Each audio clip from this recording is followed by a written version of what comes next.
Hi, my name is Wenqi. So today I will present a paper, MapReduce, Simplified Data Processing on Large Clusters. I will begin with what's the problem MapReduce solves and what motivates Google to design it. Then I will introduce MapReduce programming model and go through some examples. I will also introduce how Google implements MapReduce on their environments, and I think Hadoop framework is generally the same with it.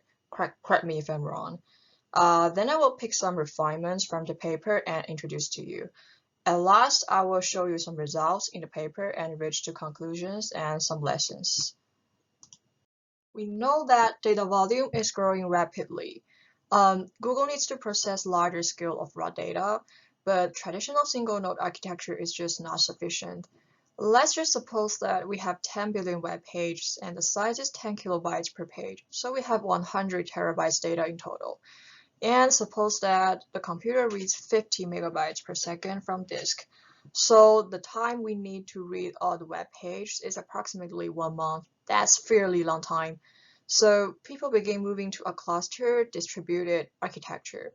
With a cluster of commodity nodes connected with network, we can now conduct large-scale computing on commodity hardware. After we move to cluster architecture, actually more problems appear. So how to distribute data and parallelize computation? How can we hide those messy details so that we can make it easy to write distributed programs? And how should we deal with machine failures? In 2011, Google had around 1 million machines and around 1,000 machines fail every day. In a large cluster, machine failures are just fairly common. And how can we efficiently copy data over a network is also a big challenge. So Google proposed MapReduce to address these problems. The general idea of MapReduce is to bring computation close to data and store replicas of files for reliability. MapReduce is used as Google's data manipulation model, and it is an elegant way to work with large-scale computation. Its underlying storage infrastructure is called distributed file system, and I think in Google it's just called Google File System. Then I will introduce you the MapReduce programming model and go through some nice examples from the paper. So MapReduce, as the name implies, is a combination of map and reduce. The map function is defined by user. It accepts a pair as input. So for scanning input file, you generally need to pass file name as key and file content as value. Then it will extract something you care about as a new key paired with a value. The output of map function is a set of intermediate KV pairs. After map function, there exists a sorting shuffling stage. This stage groups pairs with same intermediate key together and pass them to the reduce function. Reduce function is also defined by the user. It accepts an intermediate key and a set of values for that key. Then it produces smaller set of values for that key by aggregating, summarizing, filtering, or transforming. Notice that this outline always stays the same, but map and reduce function change to fit the problem. Then let's go through a word count example using MapReduce. So now in map phase, suppose you have a file called animals.txt. So you pass animals.txt as key and its file contents as value to this map function. In this diagram, the file is split into several partitions, so the 3 map partitions are executed in parallel. For each word, the map function emits it plus an associated count of occurrences. So in this example, it's just 1. So you can see in this partition, it has dog, cat, mouse. So the map will just output dog 1, cat 1, mouse 1. Then after shuffling and grouping by same intermediate key, we go to reduce phase. As we mentioned before, reduce accepts an intermediate key and a set of values for that key. So in this example, let's see the first reduce partition. The input is cat as key, and you have a list of 1, 1 as value. Then since it is a word count task, so the reduce phase will produce smaller set of values by just summing up all ones to get count for a word. Notice that there is one output file per reduce partition, but then finally they will be merged into one output file. The paper also gives lots of other nice examples, and I will just pick some. The string query task, also known as grep, is to find a string with specific pattern in a file. So in this task, the map function will just emit a string if it matches a supplied pattern, and reduce function is just a simple identify function that just copies the supplied intermediate data to output. Also, count URL access frequency is actually quite same as the word count example. So the map will just outputs each URL as key and a 1 as its value. So reduce phase will just add together all ones and emits URL with its total count. And distributed sort, in a sort task, the map will emit pairs of key and record. The reduce function just needs to emit all pairs unchanged because Google MapReduce guarantees that the intermediate KV pairs are processed in increasing key order. Then I will introduce how Google implements MapReduce in their environment. I will first go through an execution overview and then introduce how they do fault tolerance. So let's follow this workflow. First, the MapReduce library in user program will just split the input files into m pieces. So in this example, you can see that m equals to 5.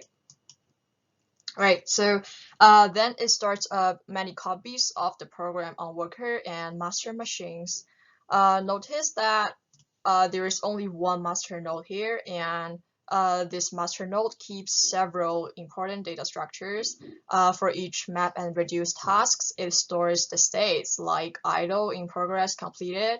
It also saves the identity of worker machine for non-idle tasks. So master node is actually taking charge of the whole coordination.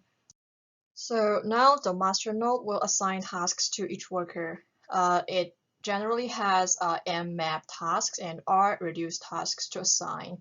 It will just pick idle workers and assigns each one a map task or a reduce task. So in this diagram, you can see this side of workers, they're all map workers, and these two workers, they're all reduced workers. Now map phase begins. Each map worker reads contents from one of the splits and parses KV pairs from input. Then it passes each pair to the user-defined map function. After map function produces intermediate KV pairs, those intermediate pairs are buffered in memory. The buffered pairs are written to local disk of the map worker periodically. Then the locations of intermediate pairs on the local disk are passed to the master node. When some map tasks finish, master node will notify reduce workers and tell them locations of intermediate KV pairs. So now reduce phase begins. Reduce worker uses remote procedure calls to get data from mapper's local disk. Before reducer gets those pairs, they are already sorted and shuffled. This is to ensure that all occurrences of the same key are grouped together. Actually, you can't make sure that they will be grouped to same reduced worker, but at least they are not too dispersed. Then reduced worker passes each unique intermediate key and the corresponding set of values to reduce function. Output of the reduce function will be appended to a final output file for this partition. So this is a workflow showing how a MapReduce task is conducted. And when all MapReduce tasks finish, the MapReduce call in user program will just return back to the user code. Google also tolerates machine failures gracefully. In the case that map worker fails, the map tasks in progress at failed worker are reset to idle for rescheduling. I think this is intuitive, but it's interesting that the map tasks completed at failed worker are also reset to idle. This is because the output of mapper is stored on local disk of a failed machine, so that's definitely inaccessible. The reduced workers will be notified when task is rescheduled on another worker, so that it will know that, okay, I need to read data from that new worker. Then in the case that reduced worker fails, you only need to reset in progress reduced tasks to idle. And in the case that master fails, in practice, what Google did in this implementation is that they just abort the MapReduce task and notify the client so that they can restart the MapReduce tasks. This is because Google assumes that the single master node has a low probability of failure. But they also mentioned in the paper that ideally, you should let the master node keep periodic checkpoints, and if master failed, you should restart from the last checkpointed state. It's also very tricky to choose how many map partitions and reduce partitions. So suppose we have M pieces map phase and R pieces reduce phase. Actually, the choices of M and R depend on what kind of workload you're handling, but there does exist a rule of thumb saying that M plus R should be much larger than number of workers, aka nodes in a cluster. This is because it improves dynamic load balancing and speeds up recovery from worker failures. And in practice, R is usually much smaller than M. This is because R is constrained by users. The output is spread across R files, so typically you don't want this R to be a large number. Then I will introduce some refinements of MapReduce. I just picked some of the refinements from the paper. The first refinement is called backup tasks. The problem it is solving is that sometimes some slow workers significantly lengthen the task completion time. They are called straggler in this paper. A straggler can be a machine with bad disk or a machine with tasks other than MapReduce tasks. The solution is that near end of a MapReduce operation, let the master schedule backup executions of the remaining in-progress tasks, and whoever finishes first wins. So this backup tasks dramatically shortens job completion time with a little increase in computational resources. The second refinement is called partitioning function. The problem is that at default, the data are partitioned using a hash key mod R, but there exist some cases that user wants to control how keys get partitioned. They want to ensure that the records with the same intermediate key end up at the same worker. For example, there exists a case where user wants to ensure that the URLs from a host end up in the same output file. We'll say that it is same as they want the URLs from a host end up in the same reduced worker. So at default, the hash function is hash URL because typically you're using URL as a key here. So if you enable overriding partition function, then they can define the partition function as hash hostname URL mode R. So in this way, you can ensure that the URLs from a host end up in the same worker. The third refinement is called a combiner function. The problem here is that sometimes a map task will produce many pairs for the same key K, For example, popular words in the word count example. If the file content is a raw document with lots of stop words, you might get huge amounts of words like the or that, right? So sending all these counts through network is quite expensive. So the solution here is that you can pre-aggregate the values in the mapper using a combiner.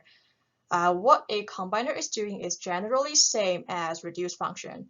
You get a key and its corresponding list of value, and then you output the key with its corresponding count or just a smaller set. So in this case, much less data will be copied and shuffled, and it will save network time. You can see in this diagram, previously you have 6 tuples, right? But after 2 layers of combiner functions, you only need to copy 2 tuples through the network. Now let's look at the results, and then we can reach to conclusions and some lessons. So Google, in this paper, they runs a graph program on their MapReduce framework. It looks for a particular pattern in 1 terabyte of data. They have 15,000 of map partitions, and only 1 reduced partition is needed because you only need to output very few strings with that pattern, right? So this diagram, this axis is the input rate. So the input rate increases as more machines are assigned, and it reaches peak at over 30 gigabytes per second. This is fairly fast. So after map tasks finish, the rate begins to drop. And totally it takes around 150 seconds, including a minute of startup, to complete the task for 1 terabyte of data.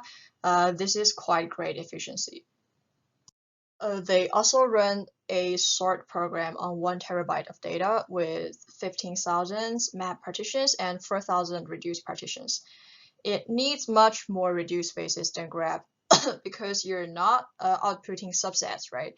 But you're just output the whole data set with a different sequence.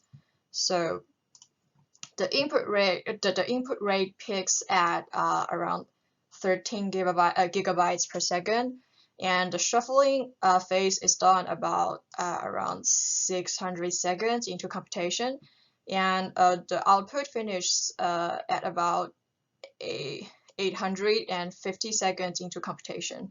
Actually, for 1 terabyte of data, that's still very great efficiency. They conduct more experiments on the sort program. So here, the left diagram is for disabling backup tasks. The only difference between no backup tasks and the normal execution is that it has a long tail in a writing phase.